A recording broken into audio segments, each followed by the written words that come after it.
Yo, what's going on, everybody? It is Wednesday night, 9 p.m. Eastern Standard Time, and it's your boys, Mike and Mish, the Mike and Mish Show, your favorite podcast on the fucking planet. What's going on, Mike? Your signal looks a little shitty. I hope you sound good. Damn, it looks perfect on my side, as usual. Well, it's a little fuzzy, but whatever. You do sound good right now. We got a big show for you guys tonight. We got 4 guests lined up. We got the main one half of the main event, Jarod Kid Gatti Grant, coming up in just a minute here, followed by Connor Tierney, the BKB champ, import into the BKFC, making his debut this weekend against Jeremiah Riggs. We'll talk about that. After him, we're going to have Charisa Sigala coming on, making her fourth walk to the squared circle in just about a year. And then we'll round out the show with Jeremiah Riggs, who will be fighting Connor Tierney on Saturday night. Before we bring in Jarod Grant, Mike, you have anything you want to say? Listen, I do not. I want to talk to Jarod Grant. Okay. Why does anyone want to hear from me? We want to hear from Jarod. We want to hear about what's going on. We want to hear about this main event, the change, what he's been up to, and all that good stuff. Without further ado, right? Yeah, without further ado, ladies and gentlemen, one half of your main event Saturday night, March 12th, Seneca Allegheny Casino, Jarod Kid Gatti Grant. What's up, brother? What's up, guys? How you doing? Dude, that's a badass shirt you got on there. Where do you get that from? I don't know. One of my sponsors sent it to me. Love it. Well, I love it. It's cool. It's got the NWO feel to it. Mixed martial arts there. Very cool. Welcome to the show. Welcome back. You are going to be main eventing Saturday night against a new opponent, Anthony Retic. You were supposed to be fighting Johnny Bedford for the title. Let's jump right into it, man. How are you feeling when you got the news about Johnny and like you? I mean, it was a broken orbital, so you can't really blame him. But how'd you feel, man?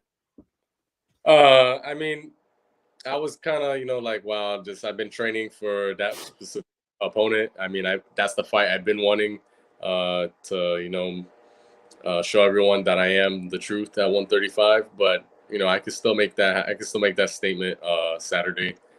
Get the interim world title. Still fighting for a title belt. That's really the most thing I care about. But I'll get my hands on Bedford. He's not gonna have nowhere to run after Anthony Retic. Are you already up in New York right now, or are you still down in Florida? I leave tomorrow at 7 a.m. Okay, I figured you guys would already be up there, but I guess not. So your new opponent, Anthony Retic, we got to talk about this for a second. Now, like you said, you were training for Johnny Bedford, a much different fighter, and no knock on Anthony Retic, a much higher level of opponent as far as skill wise goes. Johnny's got, the skill, he's a veteran. He has more experience in the squared circle. He's a new inductee into the Hall of Fame. But now you're fighting this big, tall, lanky guy who's got an 11-inch reach on you.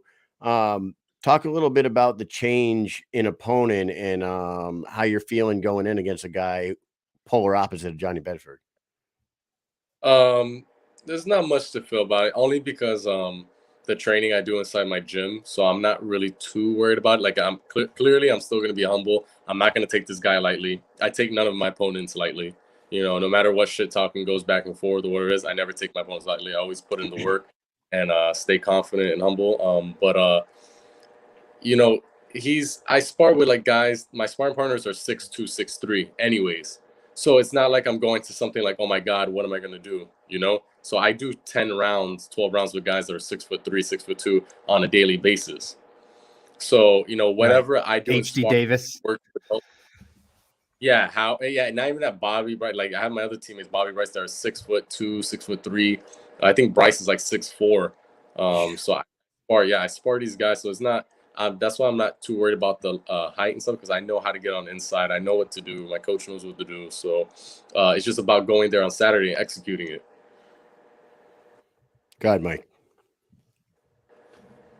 So prior to this fight going on and everyone talking about Johnny Bedford, this whole thing going on, the Police Gazette belt being on the line, not being on the line, and all that, right? How do you feel about all of this? You could take away from your match with everyone talking about that belt all the time, and the beef between Mike, the WBKC and. I ask you guys a question. Go ahead. What does the Police Gazette belt world champion on it? Well, there is multiple different Police Gazette belts. There's a diamond. The diamond is world, right? A BKFC world champion. Yeah. Does it? No. The BKFC belt says BKFC world champion. Police Gazette diamond belt say BKFC world champion. No, it does not. No, then I don't care about it. Okay. There you go. There's the answer. Could you hear Mike, by the way? Yeah, he was chopping up. He's down in fucking nowhere land at military school right now. Oh shit. Yeah, the show must go on. He's breaking up a little bit, but not too bad. He's good. Right. Yeah. Okay. So the Police Gazette. So I mean, it really means nothing to you guys. Like honest to God, because honestly, the medals that they get put around your neck as well, those are from the Police Gazette. So you feel the same. You have the same sentiment towards the medals as well. Here's the thing: we held those medals up high. We when we first got them, and we had a lot of respect towards them and everything. But when Scott Burt disrespected my coach, he didn't really disrespect so much me. He disrespected my coach, and when you disrespect my coach, then you disrespecting me. So if it's fuck my coach, then it's fuck you to me. That's just how it is. So understandable. My coach brought a good point that belt is kind of like it is not kind of, it is an award, because if he could pick and choose who he wants to give it to, then what is that? An award. He's not gonna give me that belt, right? He's not gonna give me that belt. So then it's an award. And on top of that, it doesn't say world champion on it. It does not say bare knuckle FC world champion. That's the belt I care about, not the Police Gazette one. So what I thought was really strange about the whole thing, and who knows if it would have ever been on the line at all, but when it was announced, or when they talked about the fact that only the BKFC belt was going to be on the line with you two, that really and we like Scott Burt and all that stuff, but it did discredit the shit out of that belt. That if Johnny Bedford is the belt holder, and he is fighting you, and that belt's not on the line, and you beat him, and you don't get that belt, then what the fuck is the belt? Exactly, it's an award. That's what it is. So that's where I agree with you guys totally on that one. It had to be on the line. It doesn't matter. It doesn't matter who the fuck you like or whether right. If that's it's a belt, for the promotion or whatever, then whoever wins gets that belt. It's not, I don't like that guy, so I'm not gonna give him the belt. So it's like a fucking toy, basically. Yeah. It's a wild situation you got there, man. What exactly, can you refresh my memory? What did the beef between Scott and Ryan start off with? What was it? Listen, I don't know all the fucking details like that. I'm just gonna say what I know and what I saw. Burt basically just acting fake. He's acting fake.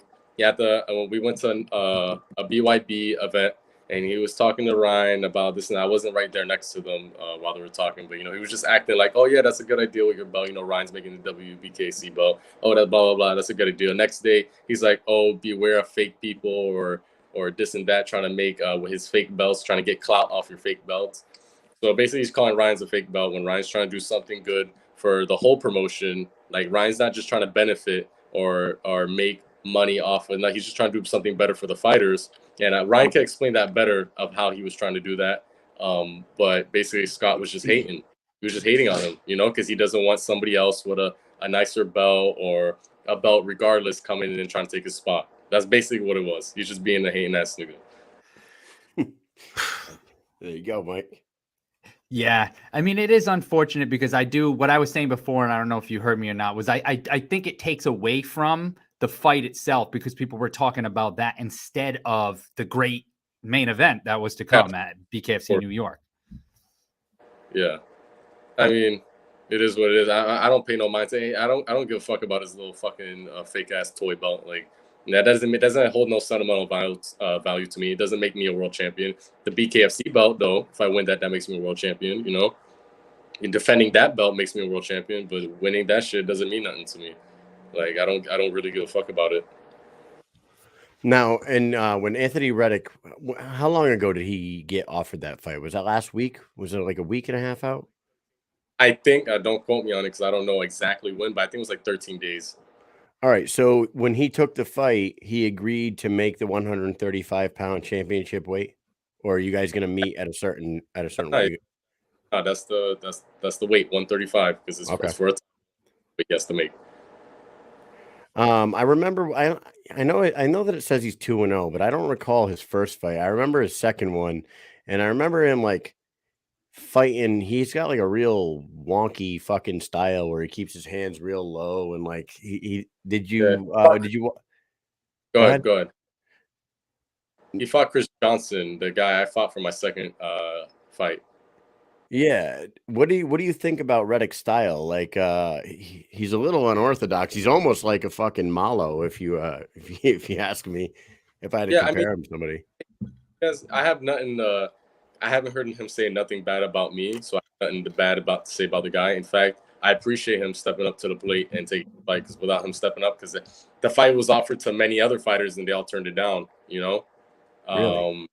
Yeah, a lot of other fighters, including Reggie, and he said no. Supposedly, I didn't know why he said no until I saw he said because he just got his teeth fixed or something like that. I don't fucking know. I saw that. Yeah, some shit like that. I don't fucking know. He probably didn't want me to knock his fake ass teeth out, but I heard he's going down to 125 as well. Yeah, because he can't hang in the 135 division no more. Jeez, do you know anybody else that they offered it to, or like Travis, like a run back with Travis Thompson, maybe? I mean, if Travis wants to run it back, that's fine. I don't mind. I'll run it back with all the guys if it doesn't. I mean, it's gonna be the same outcome. It doesn't really matter. But yeah, Reggie. I mean, listen, I saw the comment Reggie made. He said he would have been whooping my ass if he didn't get his teeth fixed. But I think that's just all excuses, you know. If he would have took that fight, he would have definitely just ended up in the hospital bed after that night was over. It would have been bad. When you look at the division that you're in right now, do you see it as and again, I'm not knocking Reddick, but do you see it as you and Bedford and then everybody else, or is there anybody behind you guys that like really impresses you that you look forward to fighting in the future? Not yet. So, I mean, you got it. No matter what I think about Bedford, he's the champ right now. So I gotta respect that he's the champ. And but after I beat him, then I don't really see nobody in front of me. You know. Right. So the logical. I say that humbly. Like I really genuinely don't see nobody that's gonna taking me on right now. But I'm still, like I said, I'm still gonna be cautious and stay humble, confident, and always stay prepared. And I'm not gonna take none of my opponents lightly. It could be somebody you guys may think that he sucks. He fucking is the most horrible fighter in the world. But to me, I'm gonna take it like I'm fighting for a world championship every time. That's just how I train. You got it, right? I was talking about a fight earlier in MMA back when Bisping fought Luke Rockhold, and I feel like Luke Rockhold was like not taking it seriously, ended up losing his title over it. Yeah. Like listen, even if I was to lose tomorrow or whatever it is, like I'll never say no to a fight. I'm always gonna like I said, I'll even fight. Like I said, after I win this belt, like I'm even willing to go up and fight Luis Palomino. I think that's a guy that he's been fighting, defended his titles and stuff, and so far, nobody was able to beat him or hang with him right now. I mean, besides, I like the Dat fight. Dat hung in with him, and that was pressuring him a lot, and he did good. Dat did really amazing in that fight, and I was happy to watch that fight. But I would love to fight Luis Palomino. If they offer me that fight, I'll take it in a heartbeat. Wow. You just answered my. Would you take a Dat fight? You guys are breaking up. I can't hear you. Dat win. There you are. Would you be interested in a Dat fight? Oh yeah, me and Dat already talked about that. Okay. We already said we'll fight each other. I mean, if the money's right, if the money's there, we'll definitely fight each other. Like no questions asked. We already spoke about that. Absolutely, man.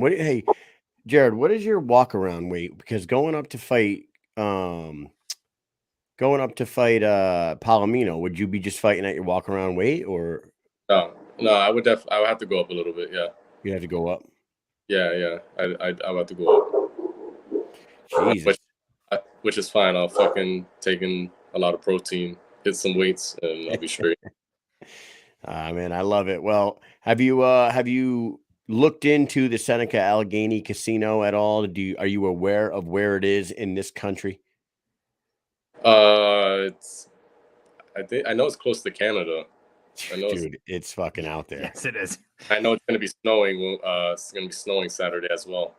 I think it's snowing right now over there. No, tomorrow. Snowing tomorrow over there, and then Saturday as well. Which I'm pretty excited. I haven't seen snow in a couple of years, so. Well, we got some snow today, and I'm tired of seeing it. So you enjoy that? I fucking hate it. I wish I lived where you guys live, but yeah, man, have fun out there in the Allegheny Casino. The casino is nice. It is in the middle of nowhere. It's kind of like it's about an hour from Niagara Falls, I believe. So there is things to do, like after your fight on Saturday night, on Sunday, if you got some time, there's some things to do. But and also the oh, never mind. I was gonna say the Hall of Fame's up there if you want to pop in and say what's up to Bert. Yeah, right. Anyways, man. All right. Well, thank you for coming on tonight. We're going to play a little game called This or That with the Jarod Kid Gatti Grant. Here we go. Number one for you, sir. This or that. Bam. Weed or alcohol? Neither. I don't Neither. do neither. That a boy. Pay attention, kids. You could be a world champion too. Number two. Early riser or sleeping in? Ooh, sleeping in. I only wake up early if I have to train, if it's like a must. It's a must. Number three, strip club or casino? Casino. I have a slight gambling problem. All right. Just number four. Breast or thigh? Breast. Are we talking chicken? Nah, we're talking tits. All right, and last one, because it is the 25th anniversary of the death of Biggie Smalls. Biggie or Tupac? Oh, Tupac. Tupac. Mike would agree with you. Yeah, I grew up listening to him my whole childhood. I did too. I love them both, but Tupac I listen to more, you know? Yeah, my dad, I grew up listening to, my dad had me listening to Tupac since I was like a baby, so. There you go. Well, do you guys know that today is the 25 years ago today was the day Biggie got murdered, and it is still unsolved today. Yeah. Unfucking real. I saw that shit. All right, Jarod, man, give us a couple quick words, maybe a prediction if you'd like, and we'll let you get on your way, man. Shout out to all my sponsors. The prediction for the fight would be I'm gonna do what I do best. I'm gonna go for the knockout. Like, I keep my 100% ratio up, 100% knockout ratio up. I'm not gonna go looking for it, but I do tend to finish the fight early, so be on the lookout for that. There you go, ladies and gentlemen. He's going to be fighting a tall, lanky opponent Saturday night, Anthony Retic, March 12th. Get the app. Do you have a referral code in your profile? No, I do not. But for the tickets, if you do want to buy last minute tickets, just type in on the unlock box, type in J Grant, and it'll give you a discount, I believe. I'm not too sure on that, but just do that. Go. All right, brother. Good luck on Saturday. Enjoy yourself up there in New York, and we'll talk to you soon. Thank you. See you guys. Thank you, man. All right. Later. Bye. There he is, Kid Gatti. So I do apologize to everybody who's watching if it's a little bit choppy. Kyle and I decided we're still going to go through with the show, even though I'm not in the must go on. Show must go on. I'm using my phone as internet, as a hotspot. So, and it is not great service out here. So we're trying our best to bring you the best in bare knuckle and MMA. So here we are. Our next guest was supposed to be Connor, right? Yes. Our next guest is Connor Tierney, who is the co-main event Saturday night. He's dealing with he's caught up doing some stuff. He's already up there in New York. That's why I asked Jarod if he was up there, because Connor came over from the UK and they must have just put him up there like a week early or something like that. But he's taking care of last minute things. He's got to get his medicals done and all that stuff. So he was not sure he can make it back to the hotel in time to start the 9:15. So he might be moved to the end of the show. In the meantime, there's a lot to talk about, Mike, because our next guest is going to be coming on in 10 minutes. Why don't we run through a few current events, Mike? Okie dokie. How do I look? How do I sound? All right. You sound great. You look great, buddy. All right. So current news. Number one story of the day. Not a happy one. All right. So everyone prepare themselves for a bad story. BKFC fighter Ryan Jones has allegedly possessed some child pornography. That's what we see. Allegedly, so far, he did get arrested on 10 counts of child pornography. It is real. It is not fake. We do not know the details right now. We did write to Vince Anderson, and he said that he's just trying to gather all the information before getting ahead of, this, so they can get ahead of the story. But, social media is out there. People are saying stuff. It's a horrible situation. It's awful all the way around, Kyle.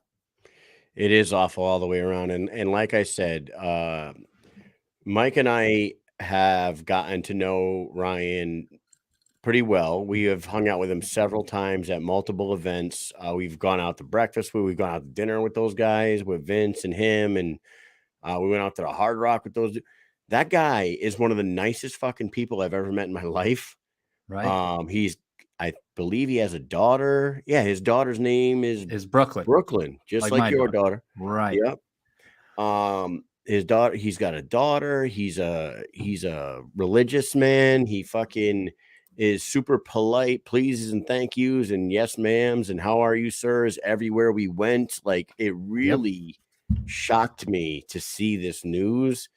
Like we said, we don't know any of the real details of it at all. You never know this day and age, but we hope to God that it's some fucking fire somewhere. But maybe some asshole was using his Wi-Fi fucking, you know what I mean?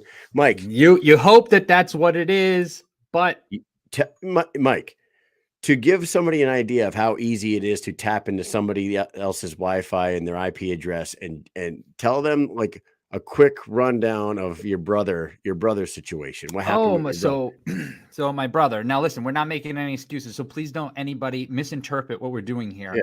If he's guilty, he's guilty, and that's what it is. We're not saying he is or he isn't. We, the facts have come out so far. It's not much, but he's in jail, so not good.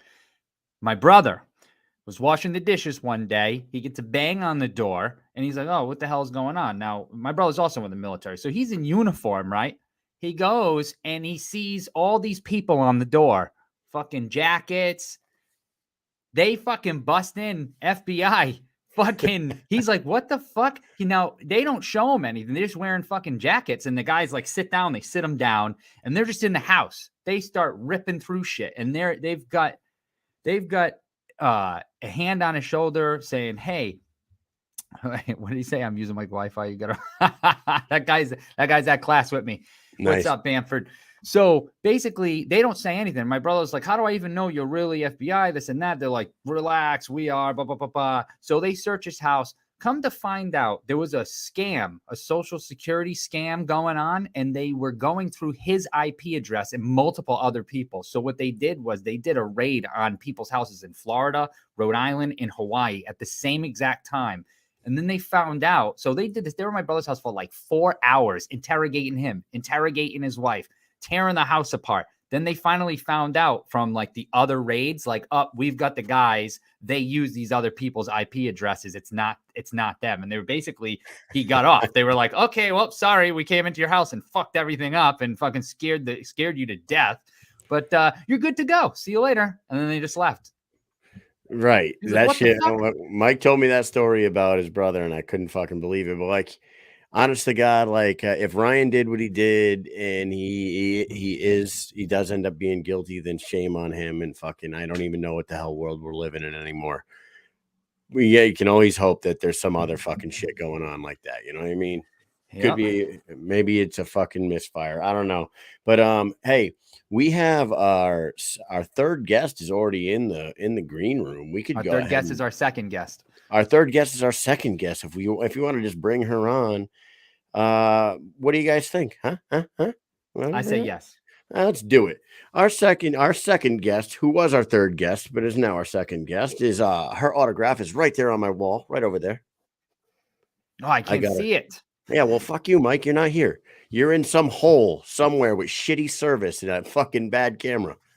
Prison. We call this prison. All right. She will be fighting Angela Danzig on Saturday night in Seneca Allegheny Casino in Salamanca, New York. Her fourth walk to the squared circle in just over a year. Her name is the bare knuckle sweetheart, Charisa Sigala. What's happening? Hey, how are you guys? What's up? We're good. How are you? Charisa. I'm doing amazing. Charisa Sigala. I know it's definitely one you got to practice. You know, Charisa Sigala, I got to ask you a question. Your last fight against Jessica Link, Chris Lytle and Sean Wheelock were calling you Chris. You know what? It doesn't surprise me though, because the last one, I think they had Doolittle's picture up for the last fight of the night. They call friggin' Josh Burns. They call him Jorge. I forget like Jorge Gonzalez. Yeah. The winner, Jorge Gonzalez. Pretty sure it's Lytle because Wheelock definitely will not get my name wrong. Okay. All right. I was going to ask you if is that like something that only your best friends call you, Chris? Or No, not at all. They have other nicknames for me, not Chris. I agree with you on the Sean Wheelock thing, because did you see the BKFC Thailand event?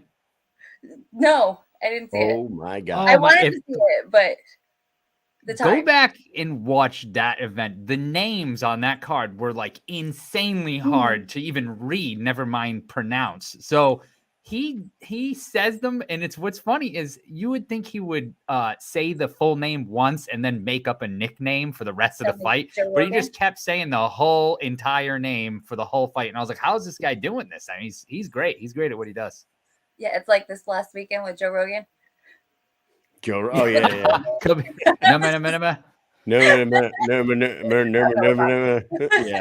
That was awesome. I think Joe might have been tripping balls that whole night. I don't know what was going on with him. He says he's always on it. So hey, Susan Walker says gorgeous tats. There you go. Thank you. Ian Olsen, I misread it at first, and I was going to tell Susan Walker to calm it down. It wouldn't be the first time. You know, hey, and I told Mike, do you know where she fights out of? Mike, do you know where she fights out of? This bare knuckle sweetheart here. Do you know where she fights out of? Rancho Cucamonga. Right. Yes. Home of Day and Uncle Elroy. Yes. Right. Yes. Right. Next Friday. Yep. All right. Quick quiz on Rancho Cucamonga.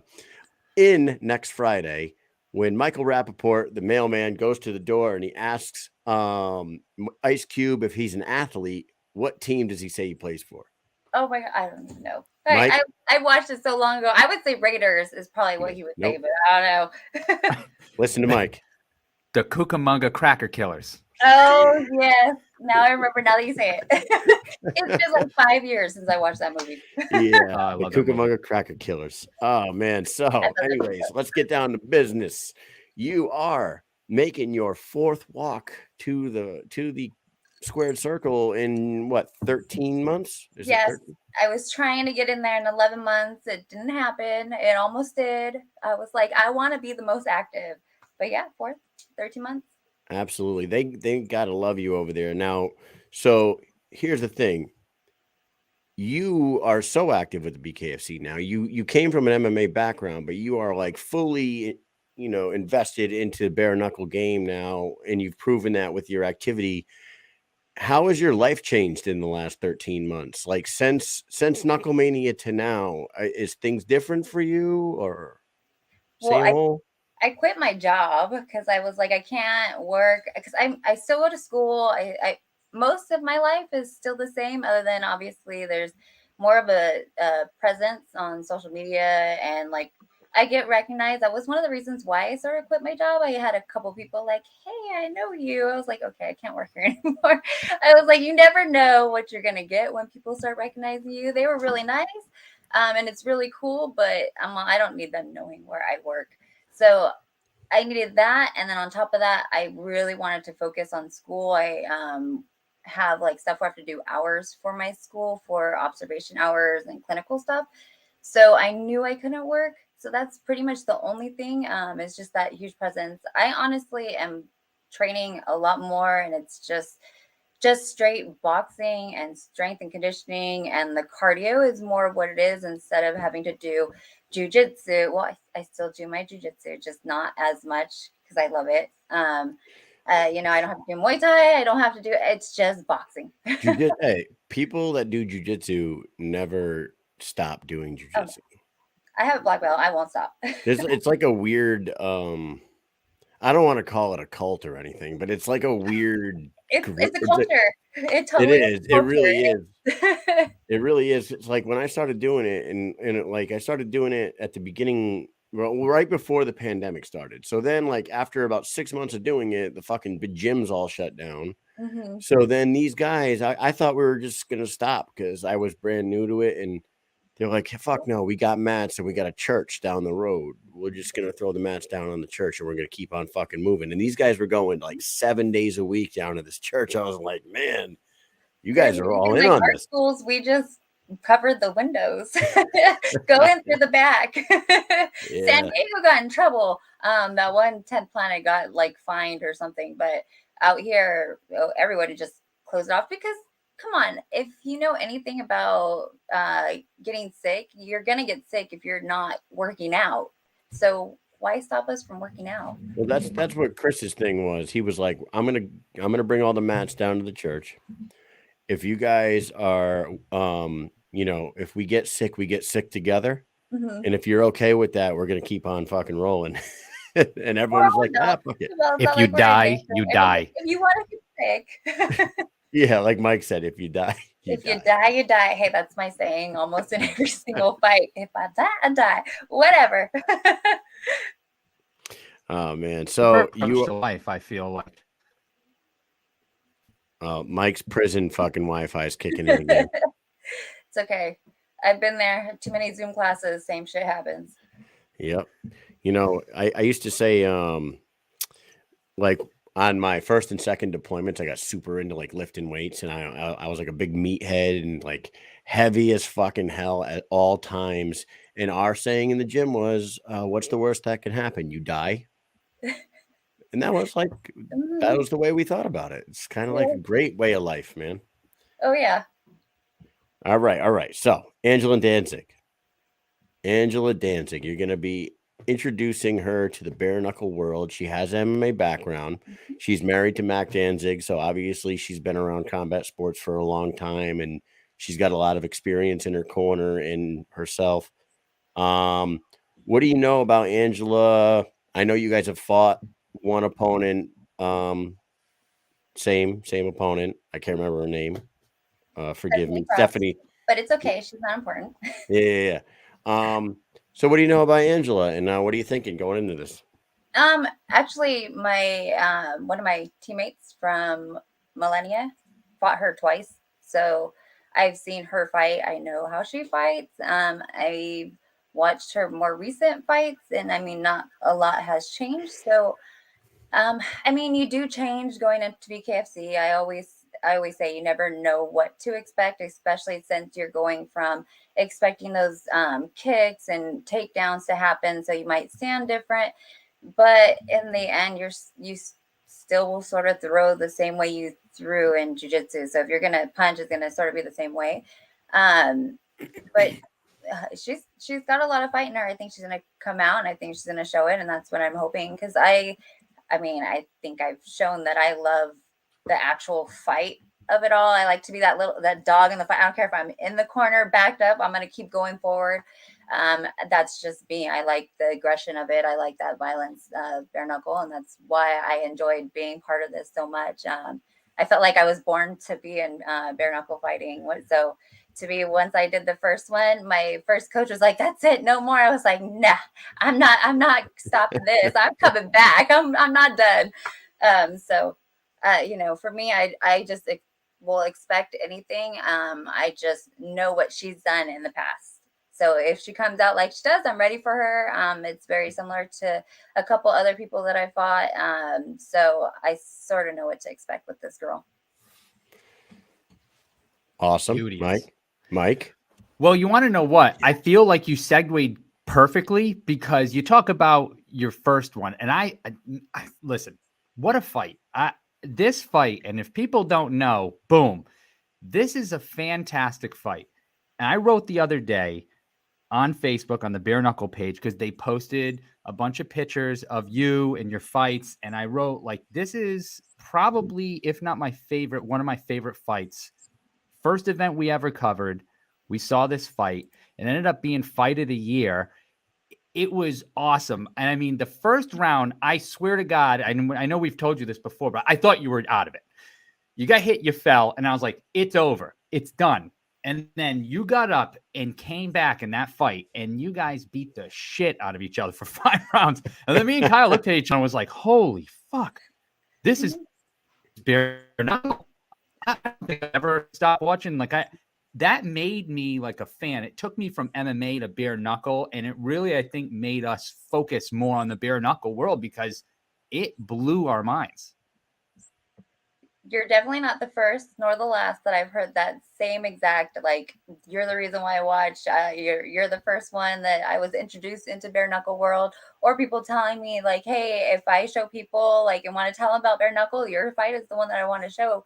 And I think with me and her, the thing is we showed how much heart, and I almost feel like, because some of those fights I was like, man, they went out there and they threw down. But I think the fact that we're women and we're out there and we showed like we want to do it just as much as they do. There's no difference between whether you're a woman or a man. If you're going to go out there and you're going to throw, like, you need to add more women to the bare knuckles. And every single fight that I see, if there's no women or not enough women, you always have people saying, where are the girls at? Why are there not enough girl fights? Why are there not 2? There's only 1. So, for me, I think that was a huge deal. And I honestly, I was just going in there and fighting like I knew I was going to, because the fall was 100% was because I was very square. It wasn't because my foot wasn't backed up, and that's how I got my ass back up so quick. I have absolutely no quit, and I'm going to always go for it. And she did the same thing. And I hope every single person that goes into that fight with me is ready to do the same thing, because that's what I'm here for. And that's what I love to do. So. Absolutely incredible. And you know what?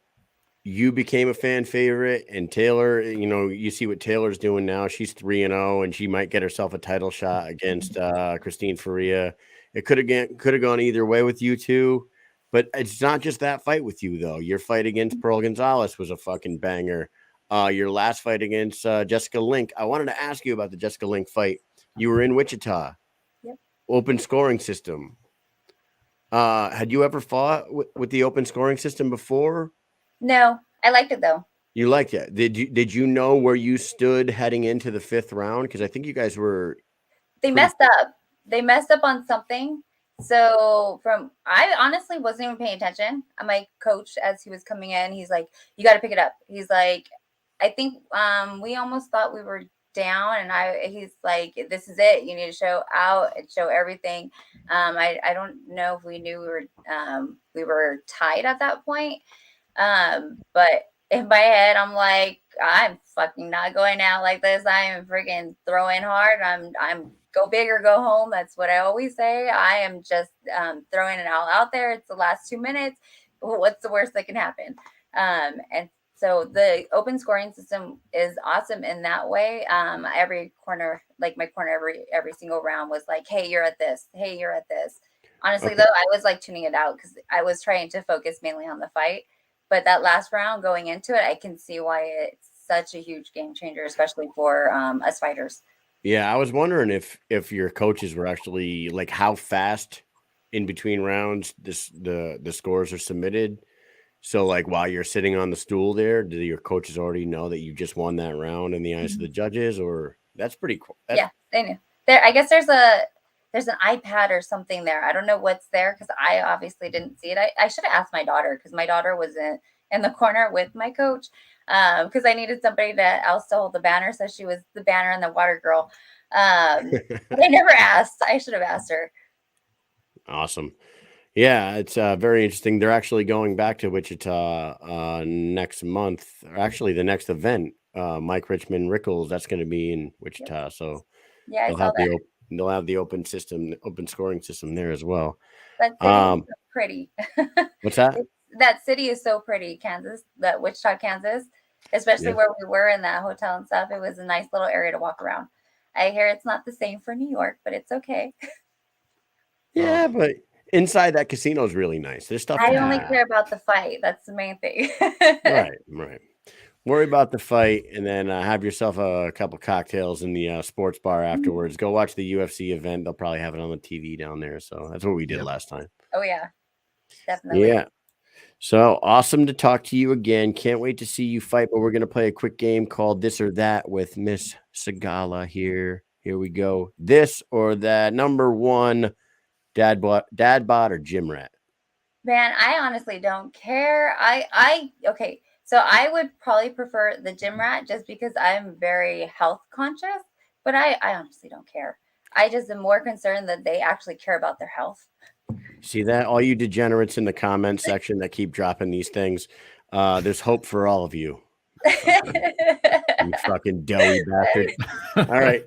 Number two. Early to bed or night owl? It depends on the day. Most time I'm early to bed just because of how much training. But lately it's been night out because of school. I am usually up to like 1 or 2 o'clock in the morning. What are you going to school for? So I'm in school for exercise science. I want to do my graduate program for PA, so physician's assistant. And it's an easier route because I like the sports aspect of it. But man, I have like chemistry. I have friggin' trigonometry class. I have so many science classes right now that I'm just up freaking crazy. And my schoolwork I take with me to my fights. So I'm doing them at the events. And that's been, I've been in MMA. So yeah. That's called dedication, kids. Oh, yeah. All you young soldiers out there that don't want to put in the work. Look at Miss Sigala here, you fucking scumbags. All right, my kids hate it because I tell them the same thing. I'm like, you don't have an excuse. All right, number 3, Costco or BJ's? Oh, I go to Costco. Are you talking about the only BJ's that's out here is a restaurant. So I don't know what BJ's is unless you're talking about a restaurant. Like, okay, so out here, out here in the East Coast, the alternate to Costco is BJ's. There's like a big warehouse here, so it'd be Costco. Well, for us, BJ's is an actual restaurant, and they serve amazing food. So we have those too. Yeah. So if it was that, I'd say BJ's. Mike never been to BJ's before. He's lying. What are you talking about? I'm a member. I've got a card right here, Kyle. God damn it! All right. All on phones now. Nobody needs to see your BJ's card, Mike. Fuck off. Yeah, I had a card for BJ's. Number 4, bowling or mini golf? I'm more of a bowler. I've bowled since I was little. A couple years I lived in Wisconsin when I was in middle school, and that was like the only fucking thing to do. There was no mini golf. Mini golf's out here, but I preferred bowling. All right, last question for you. Would you prefer tough competitive fight or an early knockout? I like the competitive fights. I mean, y'all see how I fight. I like those because I feel like it shows more, and I like, for me, it's I was always taught ring time. You want ring time. But for this one, I want to end it early because I'm like, I've got 30 minutes in this shit already. I was like, I don't know if anybody else, any of the other girls have that much time as I do. I'll take it either way, but I love to see early. I mean, the only person that might have that much time inside the squared circle is Britain Hart, but she's probably done it in 7 fights. So that's true. That is true. You know and I think the last one, somebody's like, I think you're the longest. You have the most ring time out of everybody. That's crazy. That is crazy. Hey, All within a year. Quick tip heading into New York. I'm going to tell you, after you weigh in, no pizza eating contests. None. Don't do it. You don't want to be sucked into that. I'm positive. Don't do it. I'll do the wings. Just go to the buffet. They don't care about that. Just don't film it and put it on. I'll make sure Tom doesn't see it. Sconzo won't find out. All right. Well, thank you so much for coming on. You are always a great guest, and we can't wait to see you fight Saturday night. Take a minute, shout some people out, and give us a prediction if you want. Thank you. Awesome. Okay, so I just want to shout out my sponsors really quick. First, I have AMF. They are doing my walkout tees. It is on my Instagram, so you guys can go ahead and go on there to find them. Whitetail Properties, Enzo, Uncle Dad Talks, Yellow House Clothing, Pit Viper, and then Marshall Rogan Inu. And then I want an early end to this one, but if I end up the whole round, I'm figuring it's going to be a 10-minute fight. That's what I freaking trained for, so I'm figuring 10 minutes because that's what they've all been. But man, every fight I get better, so I think this one might end up early. There you go. You got homework to do. You got to get back to your hotel room. Yes, I do. Yes, I do. All right. Well, thank you so much for coming on. You're always welcome back on the show. Best of luck. Mike, you got anything for her? No, just make sure everybody tunes in to check out the big fight, Sigala versus Danzig, BKFC Fight Night, New York, to March 12th. Check it out on the BKTV app. You know us girls bring it, so you better That's right. Always a potential fight of the night right there. Of course. Yeah, of course. Best of luck, and we'll talk to you soon. Thank you. Bye, guys. Bye-bye. Later. There she is, the bare knuckle sweetheart herself, Charisa Sigala. You know, Charisa. All right, ready? Charisa. Yeah, Charisa. See? Perfect. Dude, they were calling her Chris Sigala the last fucking event. I swear to God. I'm not making that shit up. I'm not making that shit up. Anyways, our third guest of the evening, Mr. Jeremiah Riggs, is in the green room. He is taking a fight against Connor Tierney, BKB champion, coming over to the BKFC to make his debut Saturday night. He's taking the fight on short notice. Let's bring him in here. Welcome back to the show, Big Rig, Jeremiah Riggs. What's happening, buddy? What's up, fellas? Oh, there he is. There he is. Let's make you big on the screen. There he is. Yeah. So the modern day Renaissance man himself, the bare knuckle MMA, reality TV, drag racing, bullfighting, haying, cow herding, fucking monster himself. How the hell are you doing? Good. Check out that. Yeah, free Cain Velasquez, baby. Oh my God, dude. You know, I was telling some people at work about this today, and a couple of guys in my shop didn't know the story, and they all have kids and they all have daughters. And I go, you realize that Cain Velasquez is denied bail because he's a flight risk, according to the fucking judge, right? Yet the guy who molested children over 100 times is walking free right now. What kind of fucking world are we living in right now? I don't get it. Yeah, no, right. For sure. No doubt, man. It's a little fucked up, if you ask me. They just keep letting us. It's really just gotten that bad. I see it. I mean, I see it in town. I see it in little things that, in the communities and shit like that. It just seems like more and more shit everybody just starts getting away with. That's just not, to me, that's just not what I fought for. Not my freedom. You know what I'm saying? I had a lot more integrity, honor, respect, and stuff for that. From how I look at it and how I carry myself as an American. You know what I mean? Right. You know what? And I think a lot of us all will agree. Like we hope that we hope that the judicial system shows some sympathy towards Cain and his situation. But I wish that he might have went a little different about it. You know what I mean? I think an 11-mile car chase and firing shots off in broad daylight is like maybe. Yeah, I could. You know, I think everybody. I mean, I seen on some posts of some other people mentioned, and I said that too. You know, it's like, man, you know, yeah, you would have wished a better outcome, but you know, honestly, I can't say that I would have done any better. Right. In that moment where your mind's going, he might have. I swear to God, he probably was fixing to choke this motherfucker, and then maybe there was just a firearm in place. I could see that easily happening, but I mean, honestly, too bad he didn't put one in between his fucking head. Yeah.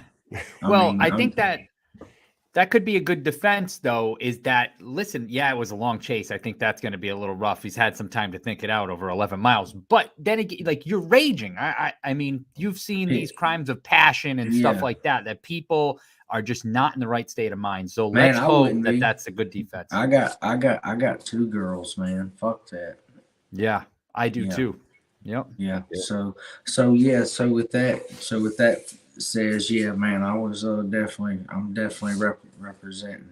There you go. You well, you know, I think us as Americans, we should represent better than that. You know what I mean? Oh man, I went on, and I mean that as far as with the picture of the bullshit we let go and the things that I mean, fuck, man. I'm out here just like everybody else, you know, the blue collar, whatever collar you want to look at, you know, and these motherfuckers are just taking it away from us, and the only thing we can do is just keep going, keep your faith, keep fucking.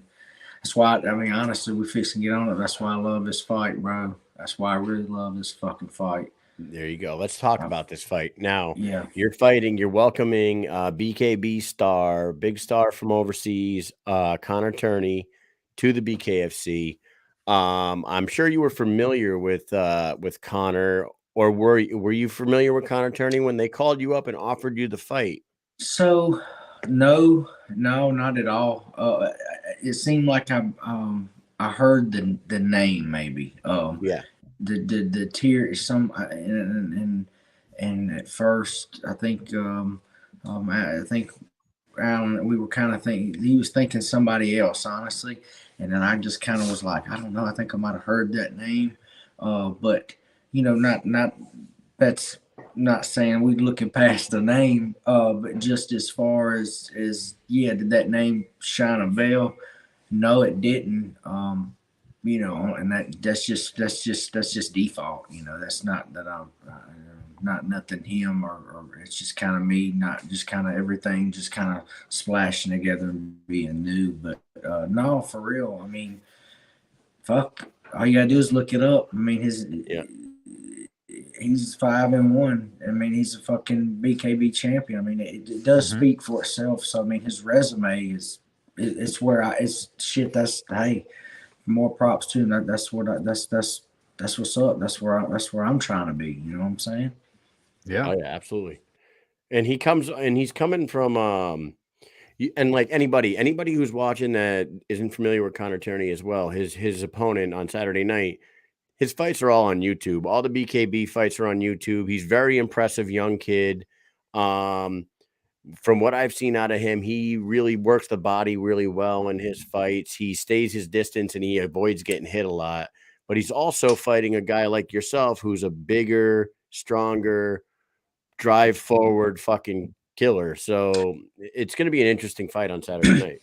Yeah, man. You know, so I really like the style. You know, styles. I'm big styles make fights.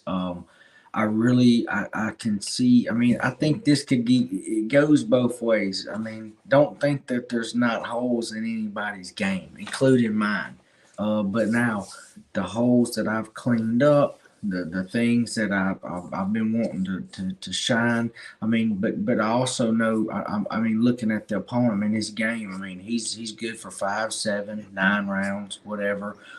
He's really sharp. Really, it seems like that. He's just really, really technical. And hey, I don't mind technical. I mean, I'm not gonna say that I can't be, but you know, my style's definitely not a technician as far as his sort. I mean, I give the kid props. I mean, I mean, like I said, his record, his resume says it all. I really think that for me, even, and here's the thing, I just really fucking hope somebody thinks that, you know, this 7-day notice is a hinder to me. That not at all. Not none fucking bit. Yeah, I think everything, I've said it when I entered this game, you know, I'm here for BKFC. You know, I kind of laugh when I answer the call. So yeah, it took him to call a real fucking elite soldier to fucking do this one. Talking about the late notice fight, do you know were you the first call, or did they let you know, like, oh, we called 3 people and they all said no, you want to fight, and you're like, hell yeah, I want to fight? No, no, I don't know if I was the first. I don't think so, but I also, I mean, I can't remember what name he called. You know, so man, we could have offered a fight to so and so. I can't even I really wasn't, you know, whatever. I didn't pay that no attention. But I mean, as far as the atmosphere, where it put, I think it just I think this was my fight, man. Honestly, I mean, if you look at the roster, I don't know. I mean, is it happening? It's happening really soon. We laughed about it. I said, man, this is, you know, the opportunities presenting itself, you know, say a little quicker than what we talked about last time, you know, as far as this. But hey, why not? Why not? I don't see it not being a better fight, a better opportunity, a better call on for the duties that I signed up for BKFC. And once again, I'll say this, you know, I'm sticking with these guys. You're not going to see, I mean, Jeremiah Riggs, you don't see me signing with so-and-so this or that. You know, I mean, I'm gonna stick with these guys. You know, I appreciate David Fieldman. I appreciate the BKFC opportunity. And, you know, I'm going to hold it down. You know, this, like I said, this is kind of bigger. It's almost even bigger than BKFC. It's UK versus US. I mean, it's, hey, your top guy versus my top guy. And that's what I'm bringing to the table. I promise you. Your last fight was at 175 or 175, right? Now, this was supposed to be a 165 fight. Are you going down to 165 on 7 days notice, or did you guys agree to a catch weight somewhere? So actually, I was actually asked, you know, hey, what's up? How's everything? Good, you know, and I really wasn't expecting it. Even then, when I was talking, it'd be like me calling you saying, hey, man, what do you think your next fight would be? You know, so it's kind of like a real, just a cordial call. Yeah. You in shape? Well, I mean, yeah, I try to stay that way, you know. This is that, you know, just I'm just working the corks out, really. So then I basically just said, hey, what about 170? And I was like, yeah, I'm game for that. So I knew where he was at. They were feeling you out. Yeah. Right? Yeah. They're feeling out where your weight was at, I think. Yeah. So, but I was honestly, really glad that because 7 days, no, you know, 170 challenge accepted. Number one motherfucker coming out of UK champion accepted. You know what I'm saying? To pull off this for the USA accepted. So I didn't even like bat an eye at it, really. I mean, I'm not going to say it and say, oh, wow. All right, let me check this dude. Oh, okay. You know, that's what's up. Yeah, this is game. Because I looked at, I mean, like I said, I'm going to give the dude props. I don't know. I've heard this and I don't care. I'm not for that. But what I'm saying is technical. This is game. And if you're going to be at this level, top 5, what do I have to lose? It's like Chael Sonnen says, like Chael Sonnen has always said that you're a fighter. You are signed to a company. If they offer you a fight, you take it. Yeah. Hey, look, Chael knows me. I mean, I mean, not no. I mean, they've been around me. I mean, them guys know. I mean, if I say it, I'm game. And that's just a part of it because so what happens? You're number 1. I'm still number 2. That's really what that, you know. So I'm still, I think it was a good opportunity for sure. Yeah, you didn't want to turn this one down. Yeah, for sure. Throw me in the mix, but that's really what it really amounts to. What this really does for you as far as an opportunity goes, right? You're fighting a BKB champion that's coming over, right? BKB champion that was supposed to be fighting Jim Alers, who was a former title contender. Right. You got to believe that once Elvin Brito figures out his situation with Luis Palomino or Joe Elmore or whoever Brito ends up defending his title against, you have to believe that the BKFC was thinking the winner of Connor Tierney, Jim Alers, will fight the next guy. You know what I mean? For sure. So what this does, this opportunity catapults you from a 1-0 record and you just made your debut. You're kind of people know who you are because you've been around for a long time. You've done a lot of things. But as far as BK bare knuckle world goes, you were still kind of new on the scene. Right. Boom. Second fight, you are shoehorned right into an opportunity where if you beat this kid, you're right in the talk. You know what I mean? For sure. Yeah, and that's okay. I can carry that because I believe hey, bam, this is my path. Honestly, if it's put right in front of me, like I said, the opportunities that's presenting itself, the door, the star, everything's lined up for me. Man, let's do this because I really believe I can be am on my path to being the best bare knuckle fighter in the world, and this is a hell of an opportunity to show it. Hey, let me just ask you a question. Do you have any thoughts on the reason Jim Alers pulled? Man, I've not even really heard much. I know. I tell you this. I know who Jim Alers is. I know that's a game guy. He's a bad motherfucker. Yeah, for sure. That would be like a crazy ass fucking fight. I'm not. Y'all guys know, I'm very humble. I'm not calling on out, but that would be like super fucking badass fun. You're talking about top guy.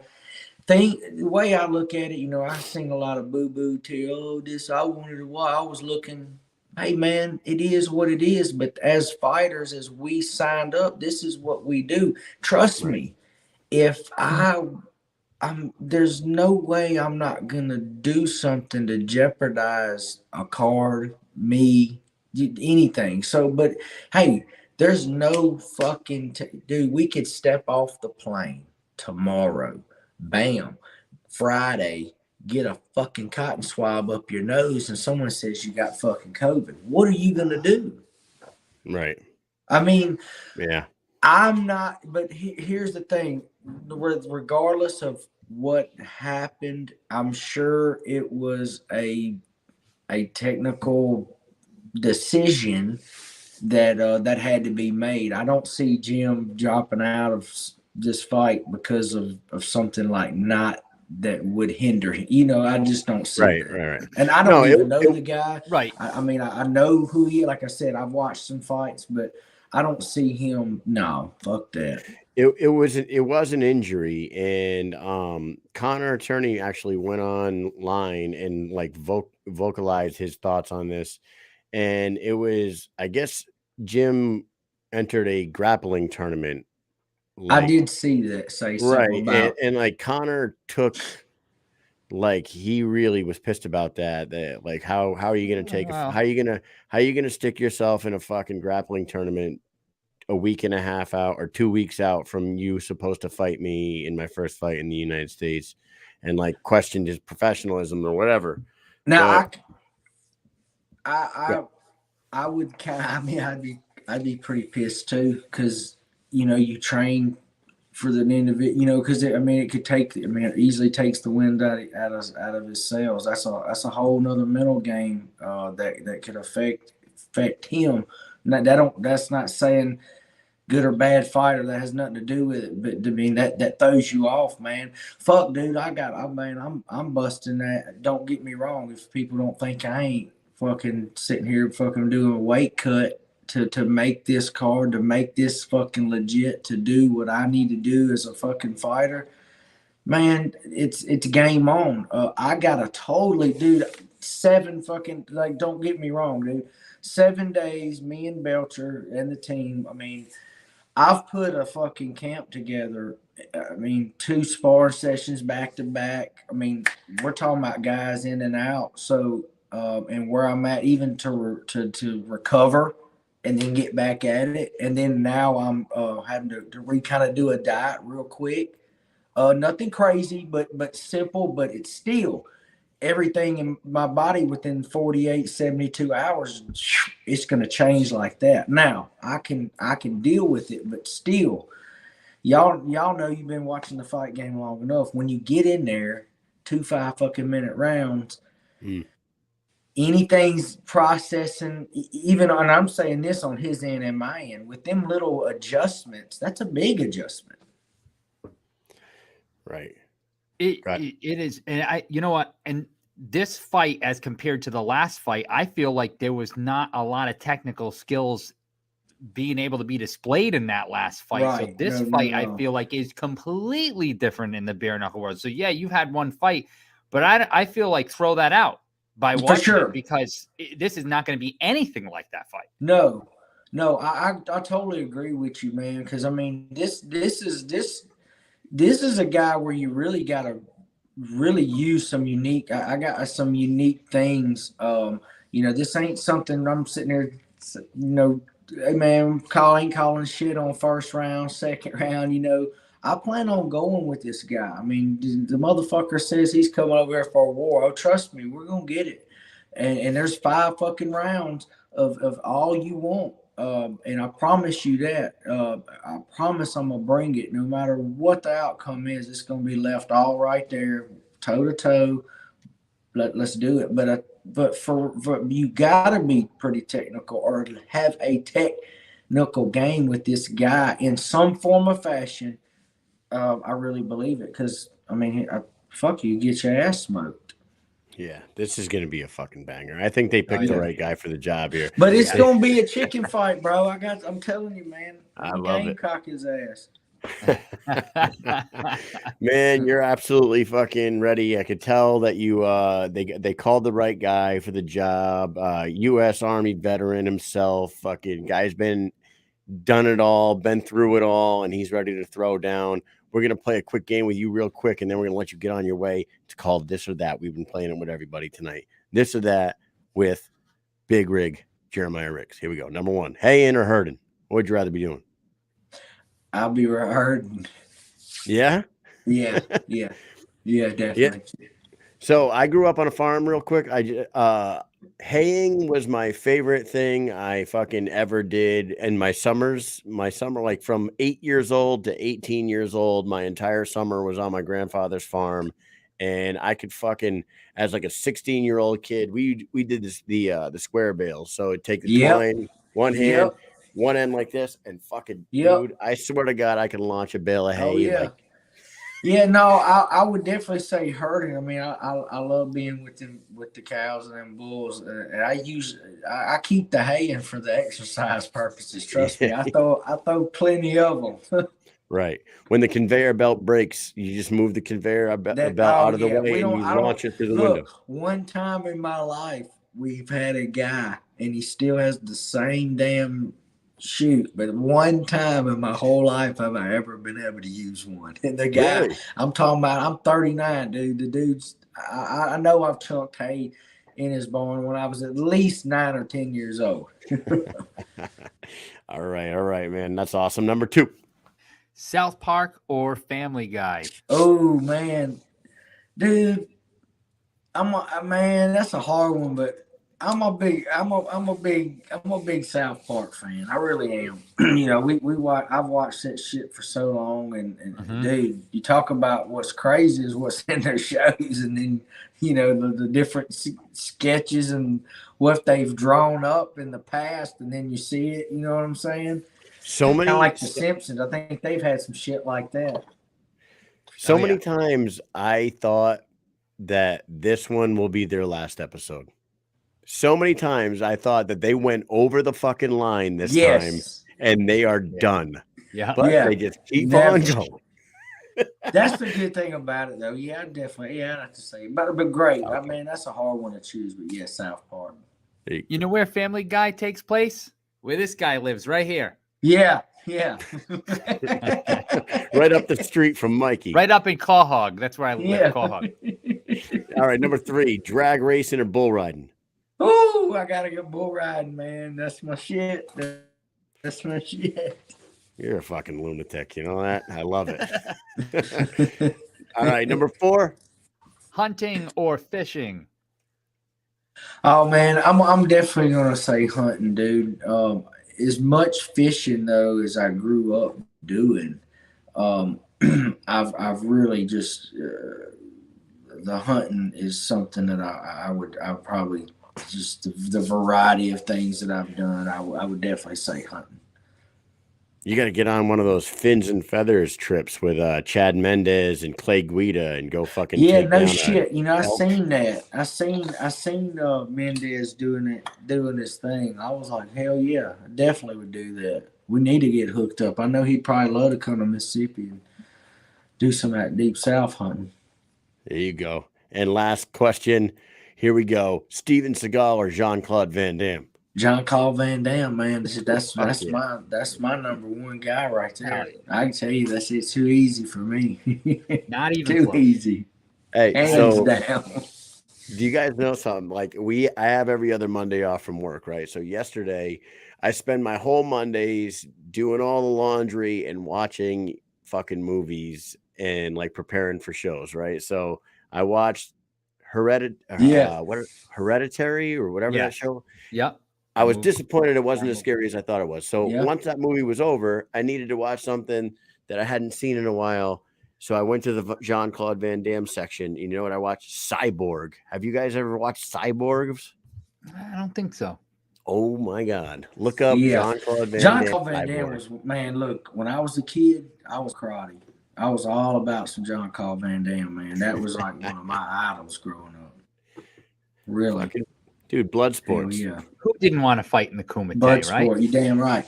That's the thing, you know, I laugh about it, right? You know, me and Alan said, man, you know, it's crazy, you know, watching that shit. We actually doing it real life. You ain't kidding. You know what? Hey, and the other day, UFC 272, Rafael Dos Anjos came out to the Bloodsport Kumite song. Yeah. Did he? He didn't catch that. Is that what song he come out to? Yeah, he came out to that, and I'm like, what is that? It was the Fight for Your Life song, and it's like Kumite, Kumite. Kumite. That's right. Man, that's badass. I was like, dude, Rafael Dos Anjos just won me back right there. Yeah. Awesome. Yeah. Anyway, I got a good one. Simple Man, Charlie Daniels. Oh, that's your walkout? Yeah. Yeah. There you go.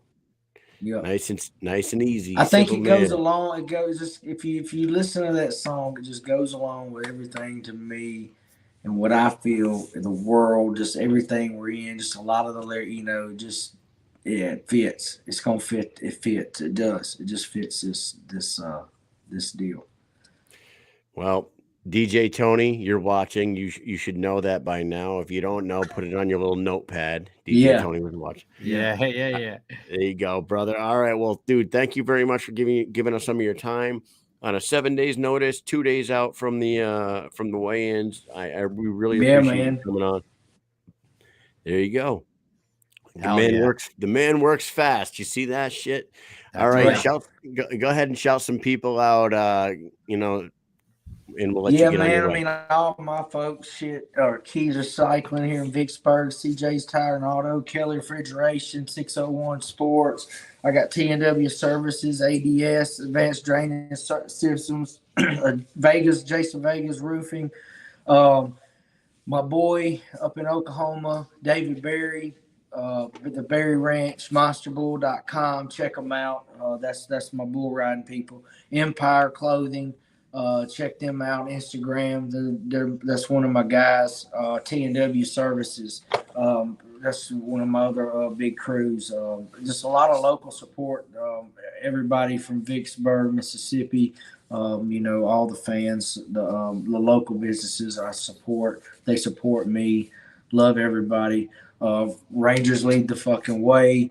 To everybody, the red, white, and blue, the teachers, the coaches, just the cops, the firefighters, moms, dads, just the hardworking motherfuckers of the United States of America, bro. This is for you, for real. I'm carrying it all in there. That's what it's all about.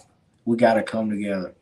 Dude, awesome. We love it, Jeremiah. It's such an exciting fight. We can't wait to see you fight on Saturday night. Everybody follow his social medias down at the bottom and pay attention. Right. Get the BKTV app and pay attention on Saturday. There it is. There it is. You got that young warrior to go through. You have a massive opportunity in front of you, sir, and I hope you fucking have fun with it, dude. Thank you. We will be. There you go, and we'll let you get on your way. Thanks a lot. Have a good one. Thanks, brother. There you go, bro. See you, later, man. Take it easy. Yeah. See you, bro. All right. That was the big rig, Jeremiah Riggs. Yes, man, sir. what an Yes, opportunity. Sir. What an opportunity he has, for real. Like, you think about that. You think about the fact that he's only in his second fight, right? Right. In the BKFC, yeah, obviously. Yes. Yeah. It's only his second bare knuckle fight, but he impressed in his first one. Yeah. I believe that was his that was his opponent. That's Eric right there, right? Eric Thompson. Yeah. He impressed in his first fight. Yep. And then, like I said, they're bringing this kid over because they want him to be a star in the BKFC. He was a star in the BKB. They're taking away one of BKB's champions to have him come over here and be a face of their company, right? Right. So they throw him in against Jim Alers, who is a title contender. He's 5-1 in proper opponent. A proper opponent, a tough opponent. Yep. And now Jim is gone, and Jim's back out of the fight due to an injury. I hope he comes back soon. I hope it's nothing serious. But Jeremiah gets this phone call, and like, he's really thrown into a massive opportunity when you really peel back the fucking layers of the onion here. Like, he could be a win away from getting himself right into a title talk. It's really nice. Oh, for sure. And you know what? This is where people say, you have to stay ready. As and Jeremiah said, you got to stay ready. He's a soldier. That's right. And you know that if you're a soldier, there's a thing we do called the PT test, right? And a lot of the time people aren't ready for it. They go, oh, I'm not ready on this and that. And they say, no, you got to be ready at all times, because if an opportunity presents itself and you can go to school and the school will get you promoted or something like that, and you can't pass your PT test, you ain't getting promoted. So you're screwed. It could be detrimental to your career. And it's the same situation here. Are you ready? You've been called. You have an opportunity. You're going to take the co-main event in a fight that had two huge friggin' co-main and main events. Both friggin' fights, actually. Reddick stepped up too. Has to. You have to. Imagine if you say no to that. Nah, sorry, I can't. I'm just not ready. I wonder, like what Jarod Grant said, that 3 other people were offered the fight before Anthony Retic. I hope all 3 of those other people, like you just said, I hope all 3 of those other people had real reasons why they couldn't make the trip, because you do not turn down a title opportunity, an interim title shot. Oh my God, dude. I understand that Reggie just got his teeth fixed and he could not do it. Can't do it. But I wonder who the other 2 were, because I'm curious about that. It makes me wonder, because that is like I have been in the position that I'm in right now. Me and Mike, we have to mentor. We have to talk people into doing certain things when they don't want to do them. And I just recently talked to a kid, had a chance to go to BLC. You go to BLC, you get home, you get promoted to E5. Right. Which is sergeant for all you peeps. You become a sergeant. You become a non-commissioned officer. You have now left the lower enlisted and you are into the non-commissioned officer ranks of the Army. You're something special. The kid didn't want to do it. Had to talk him into it, and he's glad he did it. You know what I'm saying? It's like, you do not turn down certain opportunities that are going to better your career. And you can go from eating dinner at your house with, just doing the normal everyday routine on Tuesday, the 1st of March. And then all of a sudden on the 2nd of March, you get a phone call saying you got to fight and you say yes. And then on 13th of March, you could be the contender for the title or an interim champion or whatever the fuck. So that could happen. So it could have been regular everyday life, or now you're the fucking #1 contender for the belt to fight Johnny Bedford. It could happen. It could happen. So it's unreal. You got to say yes to that type of shit. Got to do it. And then Charisa Sigala. She's always a sweetheart. Like her nickname's the fucking sweetheart. She is always a great guest on our show, but she's also really one of the most exciting fighters they got on the roster, male or female. She fucking brings it every single time. And that's another one. So even though the fight card took a little bit of a hit, I'm gonna pull the card up because I can't remember the entire thing. I know that Zach Kalmas is on there. I know that. Yeah. Come on, you dumb. So you pulling the card up for BKFC Fight Night, New York 2. Yep. It's a heavy card. I mean, there's a lot of people on it. Kyle, I want to run through them here. Yeah, run through them because I'm fucking all right. stupid. So we got Grant Reddick and we got Tierney Riggs. Yep. But then we got Hawk versus Peg. Yes. Which is a huge fight, right? Awesome fight. All right. Phillips Moreira. A lot of people are not going to be too familiar with those names, but I'm sure they're not going to disappoint. Sigala versus Danzig. Then Hold we on have a second. Shady Grady. The Riggs fight will be at 170, he said. 170. Okay. Just to answer your question. Okay, so keep going. Shady Grady's fighting, I hope I say his name right, Sigala? Yeah, Machete. Sigala? Yeah, the Machete Sigala. And then Zach Kalmas versus Irish McElroy. Kyle McElroy. Yep. Yeah. And then Gibson is fighting. Our buddy back on the card. Kevin Gibson back on the card against Murray.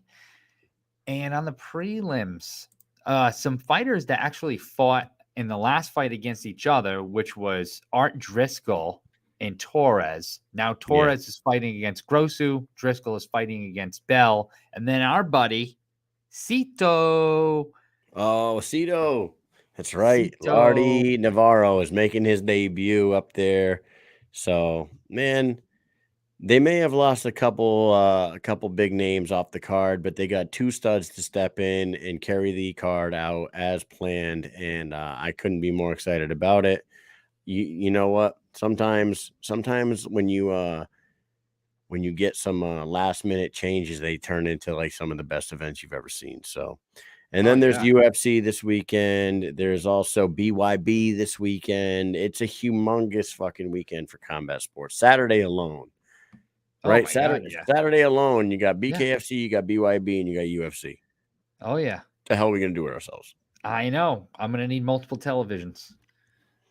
You're going to be down. Wait a minute. You're still going to be down at school, right? Oh, yeah. We're going to do our thing. You know what we did on Saturday night? I told everybody, I said, hey, UFC's on. I'm going to order the fights. I took my TV out of the room. We went into the day room over here. I put it up on the wall. I hooked up my laptop. We got it going, and everybody sat in there. The entire class went in there, and we all watched fights together and chilled out, which was great. I thought maybe 1 or 2 people would show up. Everybody showed up. We all had a good time getting everybody into it. Some people didn't watch, UFC, MMA. Some people had seen it, but nobody was like a diehard fan. But everyone showed up and watched it, and it was great. And we're going to do the same thing this weekend with the fights. We're going to show bare knuckle. I'm going to introduce them to the bare knuckle world. Awesome, dude. I hope they love it as much as we do. And we forgot, dude, Susan Walker. Good point. Friday night, Cage Wars. Cage Wars 51. Yes. Cage Wars 51. I think Al Morrow's back in there defending his heavyweight title already. He was on Cage Wars 50 and won that title. Came out of there pretty much untouched, and it will be defending his title right away. So awesome, man. And you know what, Mike? Reality is you and I could have been there. Yes. Or in New York. Right. But you had to go to school like a stupid idiot. Yeah, I'm a dummy. I'm sorry. I am such a dummy with horrible internet. Nah, man. Anything else we want to talk about as far as current events goes? I don't know if current Connor Tierney is not getting back to me, so he must not be able to get. He's doing fight stuff. Yeah, he said he was doing stuff, whatever that is. He had to. We know what stuff he's doing. We're not at liberty to say, but there is one big piece of news that it could be the last thing we talk about tonight, right? Yeah. I think I know Hector Lombard signs with Eagle FC. Kyle, what does this mean for Hector Lombard's career with the BKFC? I think that Hector Lombard is done with the BKFC. I think he's done with bare knuckle. He's going to go back to MMA. He's going to get paid handsomely by Nurmagomedov and Eagle FC. He is going to vacate the BKFC 205 title, which is going to throw a monkey wrench into everything. Hector Lombard is out. Title up for grabs, Mike. And I believe that they're going to try to make Lorenzo Hunt versus Gustavo Trujillo, which you and I both agree is an exciting fight, but there's a guy named Quentin Hero Henry that has really fought his way into the spot. He should be the one fighting for that title. I know Gustavo Trujillo has gone on, 2 devastating back-to-back knockouts. But I think if they really wanted to, you got to remember, Lorenzo Hunt is fighting Joe Riggs in April and defending the 185-pound title, right? Yep. Now, if Hector Lombard leaves BKFC and vacates the title, do they want the 205 title sitting on the shelf until later on this year for Lorenzo to fight for it? Or do they go the route of Gustavo Trujillo versus Quentin Hero Henry for the vacant 205 title? Lorenzo and Joe Riggs do their thing in the end of April. And then Lorenzo gets a shot at the 205 title, whoever that may be, holding on to it after a Quentin versus Gustavo fight. I don't know. Yeah. They got a lot of decisions to make. What do you think, Mike? Yeah. No, I think that sounds good. I do think that Hero should not be overlooked. It cannot happen. He is there. He is ready. So if Hunt isn't going to fight Lombard, then something has to happen with Quentin first. I don't give a shit. That's the way it should go. He has fought for it. He's there. He's at the top of that division. So I really hope what you just said was perfect. If that happens, great. That's really what they should do. I think so. Like, I mean, we're only spitballing right here on the spot because who knows? Maybe Hector hangs on to the belt. But then do they? Okay, say Hector decides I want to hang on to the 205-pound title, but I'm gonna go do a fight over an Eagle FC. Now he has not defended the 205-pound title for what, 2 fucking years? Because we all thought he was defending it against Lorenzo. Turns out he was been not. A while. Turns out, I don't know. But what I'm saying, by the time he ends up defending it, if he says, I'm going to keep the belt, I'm going to stick around, but I'm going to go fight in Eagle. So right now we're in February, we're in March. So say he signs with Eagle FC, they give him a fight in June or something like that. Now, April, March, April, May, June, he takes a fight in June. He decides he's going to come back and defend his 205. Yeah, at that point, it will be a year. And then, you don't know what happens in that fight. He says, I'm not going to be ready for a bare knuckle fight till November. It's a year and a half. You know what I mean? It's like, right. Do they do an interim title? I want to say that this Jarod Grant versus Reddick is the first BKFC interim title that I could think of. Has there been an interim title? I'm not actually sure of that. That's something I have to look into. Now, I haven't even thought about whether there's been one or not, to be honest. Yeah, I don't think I was thinking about it. And I was trying to rack my brain to see if they've ever done that. But if Hector does hold that belt hostage for a while going over to Eagle FC, then I could see them doing an interim title at 205.